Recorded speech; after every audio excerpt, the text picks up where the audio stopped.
Hey, my name is Miramay, and this is Sweet Spectre, and we are both joining you today for a Post Mortem episode of the Pretty Spooky podcast. Yes, we are. And today we are going to discuss a little bit more about our topics from last week, which is what the postmortems pretty much always are. I think we're also going to introduce a new potential segment. So go ahead. Oh, I was going to say I also brought a Reddit story to the table. Oh, sweet. Okay. So there's a lot of variety going on today. It's a real buffet of flavors for your ears. Yep. Hopefully. So I guess I'll go first. Yeah, go for it. So, or we can take turns. I'll say a thing, and then you say a thing. And then I'll say a thing, and you say a thing. Yeah. Okay. Okay, sounds good. So, for starters, this was actually brought to my attention by Spectre. So last week, I discussed the game series In Memoriam and its sequel, In Memoriam 2. Which were known in the U.S. as Missing Since January, and the sequel was Evidence: The Last Ritual.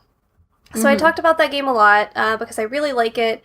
It was a cool ARG-style action-adventure horror puzzle game that has kind of faded from, I think, most people's memory, and it was obscure a little bit to begin with. Oh, yeah. Well, I do kind of wonder about that because I read old magazine. I don't even remember what magazine it was, but an article from when it came out in 2003 and 2004 that ranked it in the top 100 games out that year or something. But I just feel even now, let's say a game like Until Dawn comes out, and that's considered one of the best games, but still a lot of people haven't even heard of it. That's true. You bring up because it's the genre, right? That's true. People don't consider horror a important genre of anything, really. Movies or games. But anyway, it's this game that's maybe wasn't that well known to begin with, and is certainly, I feel kind of forgotten now. And I gave a pretty, I think, maybe too in-depth plot summary to just kind of reconstruct what it was like, because it's not something that you can really play anymore.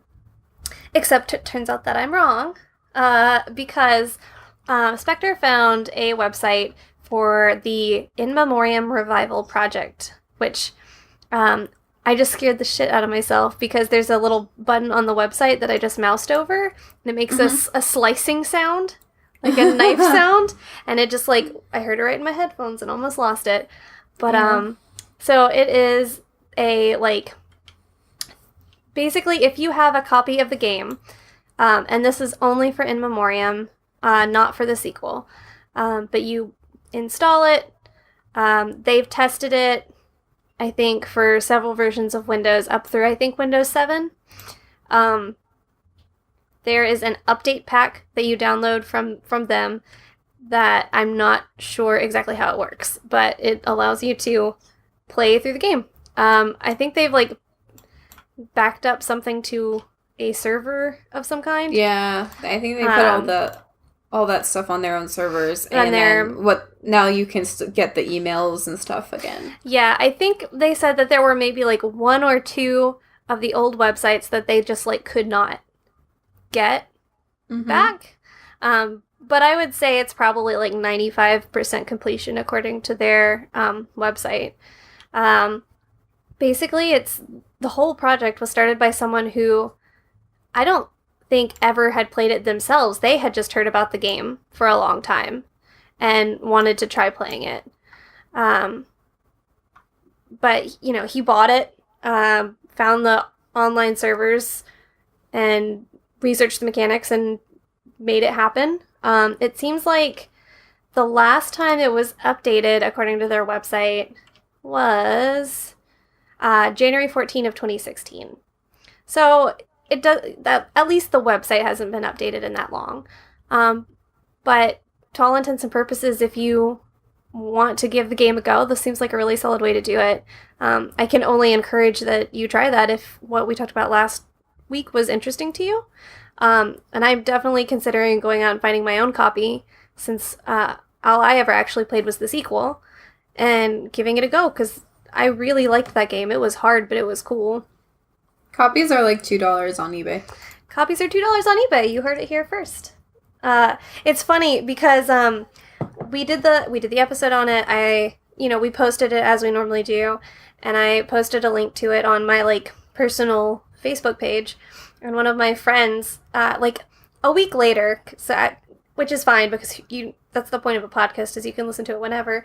But like a week later, I guess he had listened to it and he said, "I saw a copy of that game at Goodwill and thought about buying it and didn't, and now I'm really mad that I didn't."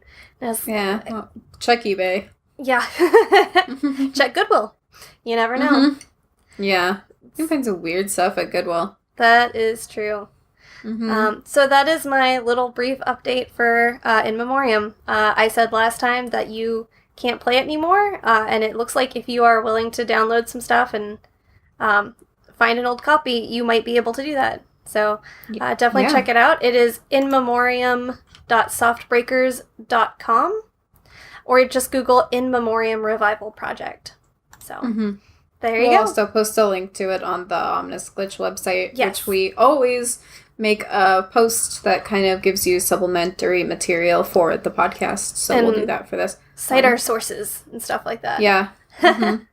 Yeah, when we can, or like when you tell me to do it and then I actually do it. But yep, so that's me. What kind of a postmortem content do you have? I found this really cool audio clip. It's like 2 minutes long, and it's about it's a man telling his story about the Spanish flu and how it affected his family. Yeesh. And it's like a really old recording, and it's really cool. And so I'm going to play it for you guys, and then, we can discuss, I guess. I'm on board. All right. Okay. Let me make sure. I'm playing it off my phone, but then I'll edit it in properly for the real podcast. The Reverend James McCaw of Lower Hutt, although by this time engrossed in helping people ill or dying with the dreaded plague, breathed a sigh of relief that his son was not on board the Tahiti, but safe in camp at Featherston. Safe. Within a week, the camp was visited by death 12 times a day. Bert was one of the victims. A day later, his sister Nan, a year younger, joined him from the Lower Hutt manse. Here, too, lay the 3 youngest of the family and their mother, all at death's door. But the parson, he was fit and well and capable. He boiled a daily brew of beef tea in the copper. He fed a score of helpless sick folk in an emergency hospital set up in the church hall. And each day he presided over 10 or a dozen funerals. He and Father Walsh were the only 2 ministers of religion in the valley able to get about. They buried the dead as they were brought to the grave, irrespective of creed or denomination. In the midst of all this horror came the armistice, November 11, 1918. I recall the nearby church bell ringing and my father telling me the war was over. I was only vaguely interested. He told me that Bert, my brother, had died. I took as much interest. He took me in his arms and carried me to see my dead sister before she was carried to the grave. He took me for a last visit to my mother, for he thought that both of us would die. But we didn't. We gasped for breath. Our chests and throats rattled with the passage of the hard-won air. We sweated and we shivered. We fainted and revived. Death waited for us, but we survived. Close to us lived 2 middle-aged women, retired nurses. They bolted their doors and hid from the plague. My father burst their door open with a charge of his great shoulder and thrust them into the fray, where they and he toiled mightily. So he and his wife and the rest of his family came through it. But 100 Hutt people did not. My father lost a score of his flock and 2 of his children, but not his faith. So yeah. That's crushing. Yeah. Like, that's I can't imagine living through something like that. Well, it's something I didn't even think about before, but the like larger context of the end of World War I. like, happening at the same time is something that, like, when we talked about this last week, I didn't even think about what was going on elsewhere at that time. I was just so focused on how horrific that the illness itself was. That, you know, what a dark time. An extremely dark time. We talk about things like the Great Depression, but, like, you know, I don't know why. Maybe I'm just... At first I thought maybe it's just my education that was somewhat ignorant to not really realize that the devastation that the Spanish flu brought. But then you also said that you didn't really learn about it in school as well. No. And I don't know if it's our, you know, we're close to the same age. I don't know if it's just our time or just American school systems or what. I'm inclined to think it's the latter, you know, like, it's only worth talking about, like, harrowing suffering if, like, the right, like, you know, if the U.S. looks good in the end. Well, if the, like, what is it, the quote about, like, history is written by the people who won or whatever, right? Mm-hmm. So we talk about the Great Depression and we talk about, like, you know, the Dust Bowl and, you know, stuff like that, but that's the thing that a lot of people remember in the Great Depression is, like, the stock market crash. Who could afford to, like, invest in the stock market? Rich people. Rich people suffered and rich people got hurt, so we care about that. But what about, like, impoverished people? What about people living through, like, Reconstruction in the South, like, at the same time, like, where it was also really horrible? Like, oh my God. But we only, you know, I don't know. I'm going off on a tangent. This has been... No, I get it. This has been socio-political corner. Well, yeah, I think that's, you know, sort of the same thing that happened to me when I listened to this audio clip.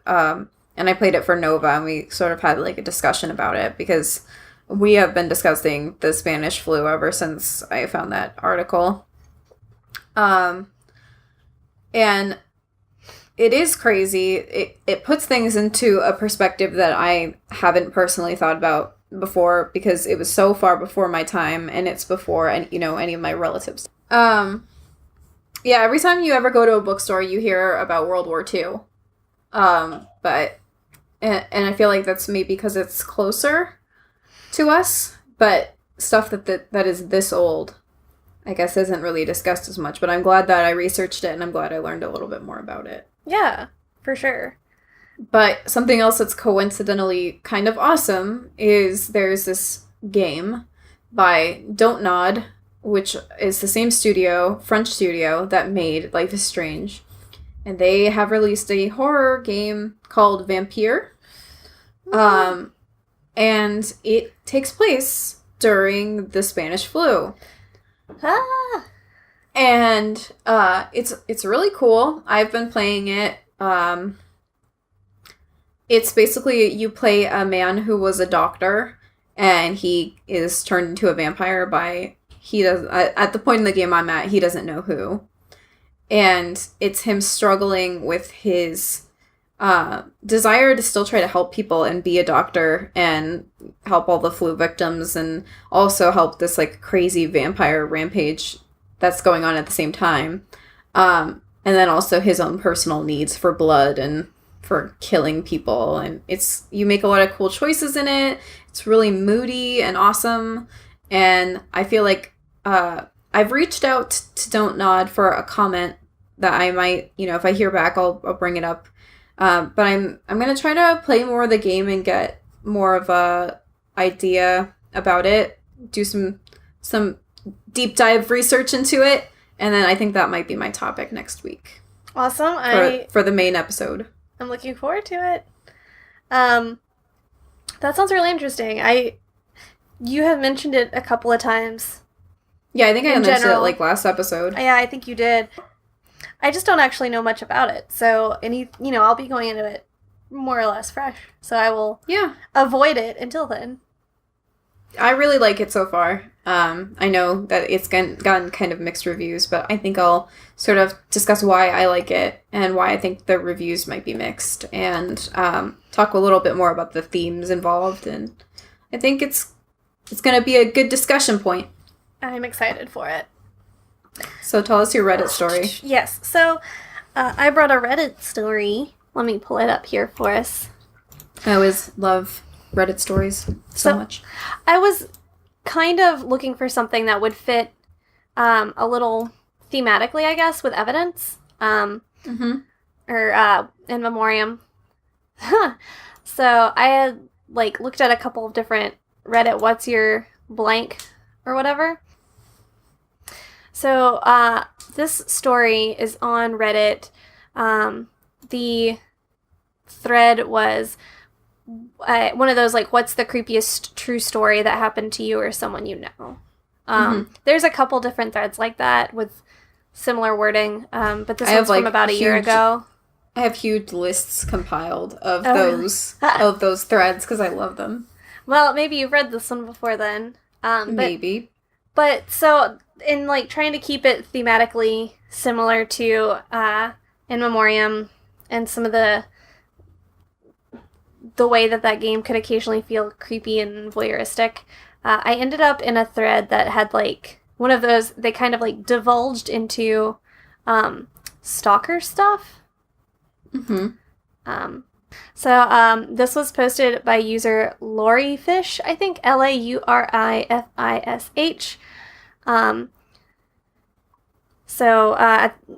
She says, he or she says, when I was in my very early 20s, my mom and I shared a house. We had a stalker. The first night we stayed in the house, someone got into our car. My mom happened to come outside, saw him, set off the panic alarm in the car, and scared him away.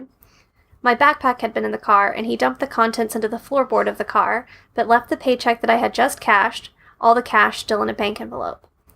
The police said it seemed like they were searching for something specific, and really questioned me about what that might be, but I have no idea. Police were able to get a partial palm print off the car, but had no matches in their system. My mom and I were out doing yard work, and we found a phone cord under our deck. It connected into the phone box on the outside of the house. We called the phone company out, and they said they figured someone had been using the cord to hook up a phone and lay under our deck and listen in on our phone calls. They removed the cord and put a lock on the phone box. We also frequently heard someone walking outside our windows at night. We would call the police, and they would drive by but not see anyone. Another time, all of the light bulbs from our exterior lights were removed. Once we came home, my mom realized a pair of earrings and a stuffed animal that had been sitting on her dresser were missing. There was no signs of anyone having broken in, but those items never turned up, and we were sure someone had been in the house. We frequently heard this weird thump and squeak noise that we could never figure out what it was. Another time, my mom was raking leaves at the front of the house and saw something in one of our bushes. It was a voice-activated recorder wrapped in black plastic and tied to the trunk of one of our bushes. Oh. The recorder was tapped into our phone line. Someone had gotten under the house, drilled a hole through our foundation, and they put 3 exclamation marks next to this in parentheses. Yeah. And run It's a lot of work, man. Yeah, and run a phone cord through the hole into the recorder in the bush. We have no idea how a neighbor, though they were all elderly, didn't see or hear this happening. The police, who were well aware of the issues by this point, now seemed to realize that this was a serious, scary problem. They sent several officers out to investigate the recorder. We were in the house talking to an officer and heard the thump-squeak noise that we always heard. We told the officer, "That's the noise we can't identify." As it turns out, at that moment, an officer was crawling under the house and had bumped into a pipe. He was able to repeat the noise. The police figured that it was almost impossible to get into or out of the crawl space under the house without bumping into that pipe, and we heard that noise a lot. The police think that whoever it was getting into the crawl space and lying under the house listening to us. No. We put a cover over the entrance and glued it down. We put sequins in a certain order in the glue so that we could tell if it had been removed and re-glued. It was all insanely creepy. We eventually moved. I moved in with my boyfriend, who is now my husband, on a second-floor apartment.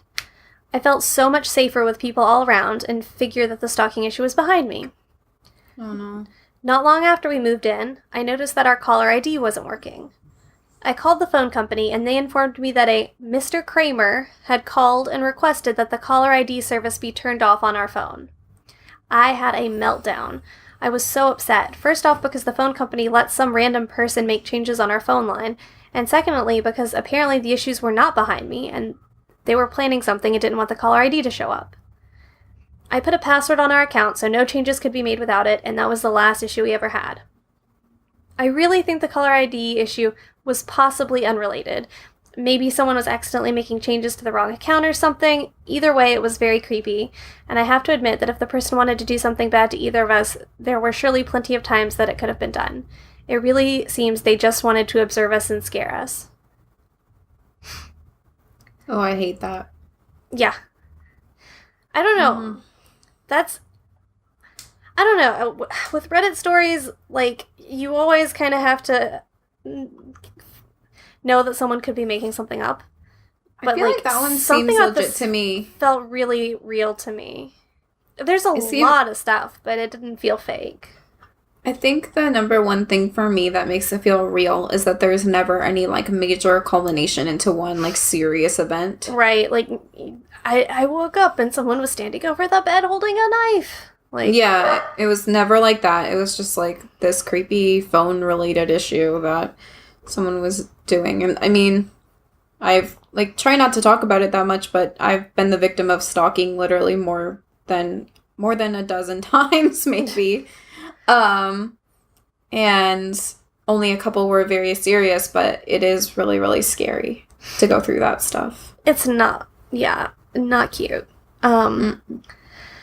But yeah, that particular story is really creepy. One thing she kind of glosses over, but I think is particularly upsetting, is the idea that all of their exterior lights were removed. Like, yeah, that is scary. That's somebody was, really didn't want to be seen. Didn't want to be seen, yeah. Mm-hmm. Gross. I hate it. Thanks. I hate it. You're welcome. All right, I'm going to turn it over to you. Okay, so we are going to probably be alternating these post-mortem episodes with I guess we're going to call it, like, special edition or something like that. We'll think of something. Yeah, we'll think of something maybe more clever than that. Maybe not. But basically, it's going to be for spoiler-related discussions. So, for example, we are right now doing almost like a movie book club with each other, where I watched her favorite horror movie, Suspiria, and she has watched or is about to watch. I'm about to watch my favorite horror movie, which is Martyrs, and then we're going to talk about it, but I feel like it's a waste to talk about it without spoiling anything. So we're going to have special episodes that will contain spoilers. We will describe what's going to be in the episode, and we will probably tell you, like, a week before, so that if you want to go ahead and watch those movies, you can be involved in the discussion. So or at least know what we're talking about. Right. We will, on the day that this post-mortem is released, we will make tweets and other posts to the same effect. But as of listening to this podcast, you've got, like, a week to join in, or at least be 2 weeks. 2 weeks. 2 weeks. Because episode 5 will come out next week. You're right. Well.